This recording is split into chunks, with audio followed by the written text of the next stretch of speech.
Hi, everybody. This is Matt Price with NewsOK.com. I'm here with Edmond podcaster Darrell Darnell of Golden Spiral Media. His company produces podcasts on a lot of popular TV shows, some comics related like Arrow and Gotham, some of my favorites. So he's here today to kind of tell us about what they've got going, some of the shows you can catch on his network. So Darrell, I guess starting off, tell us how you got started doing all this. Sure. Well, we started podcasting back in 2008. We were big J.J. Abrams fans. That was kind of when Lost was really popular, and I started listening to podcasts because of Lost. I was trying to figure out what in the world was going on, yeah, like everybody else was. So when J.J. Abrams' next big TV project came out, which was called Fringe, we decided, some friends and I decided, we should podcast about this. We had enjoyed listening to podcasts. Let's get on the other side of the microphone. Nice. And so we started the Fringe podcast because we were really clever with our name. Right. And so we started the Fringe podcast in 2008, and it just blossomed from there. We discovered that we really loved podcasting. We really loved interacting with fans from all around the world, and it just has kept growing since then. Okay, so right now, what are some of your more popular podcasts that are on the network? So we're still largely TV and film-based with our network. We have a couple of dozen podcasts now, and so we have, like, The Blacklist is one of our most popular shows. Person of Interest is another one. But we also have a lot of other great shows like Arrow you mentioned. We have Constantine, thinking about comic book podcast. Agents of S.H.I.E.L.D. is another one that has a really large following. And then, of course, The Flash on the CW, that's been a great hit for us as well. Yeah, all right, cool. Well, yeah, The Flash, great show, got some mystery to it. Yes, so, a little crossover with Arrow happening. Yeah, absolutely. So when you have teams, you're on some of them, then you have hosts for some of them. What's the process of, say, one of these getting started? Do you look at the TV schedule, or do you have people come to you with ideas, or how does one get launched when you're looking at launching a new show? Sure.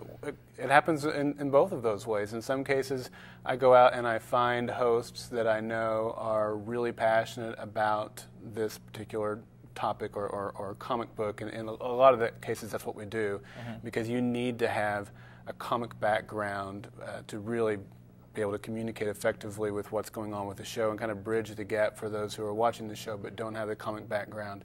So I'll reach out to some folks who I think would be good for that. But on the other hand, I have other people come to me and say, hey, I hear this show is coming out. I would love to do it on your network.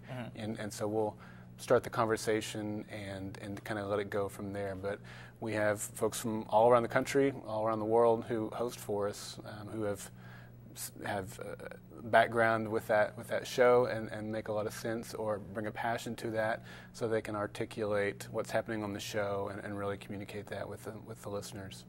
And you're based in Edmond. Right. You said basically what day one you just kind of, it was kitchen table, and then from there it's just gone from there.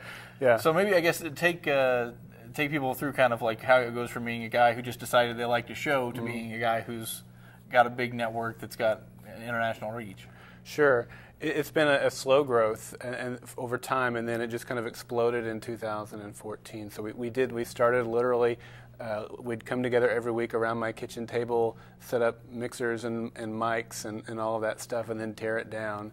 And then when I moved into a new house, we set aside a room in that house as a studio, and that's where I operate out of now. So anytime I'm hosting a show, I'm there. I might be hosting with someone who, like my host for Person of Interest, he's located in Georgia. So we get together via Google Hangout or Skype, and he's got his webcam on, and I have my webcam on, and people can actually watch us do the show live. And that was something that we did pretty early on, where people could, no matter where they were, they could watch us do the show, interact with us live as we do it.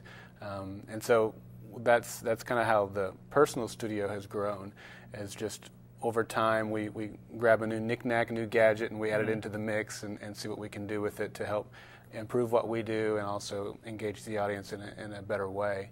And then 2014, we saw an explosion with our network as people were wanting to do more podcasting and were recognizing that the quality that we do is really high and wanted to come on board. And so we kind of developed a formula for how we could scale it and grow it. And we've been able to do that pretty successfully. So we went from 3 podcasts at the start of 2014 to 24 podcasts by the time the year ended. Wow, all right. And what have been some of the highlights of your experience doing this? What are some real memorable moments for you? Well, interaction with our fans, our listeners, have always been the top. We've got to talk. You and I were speaking before this about how we got to be on a conference call with Leonard Nimoy at one point, and that's certainly a highlight.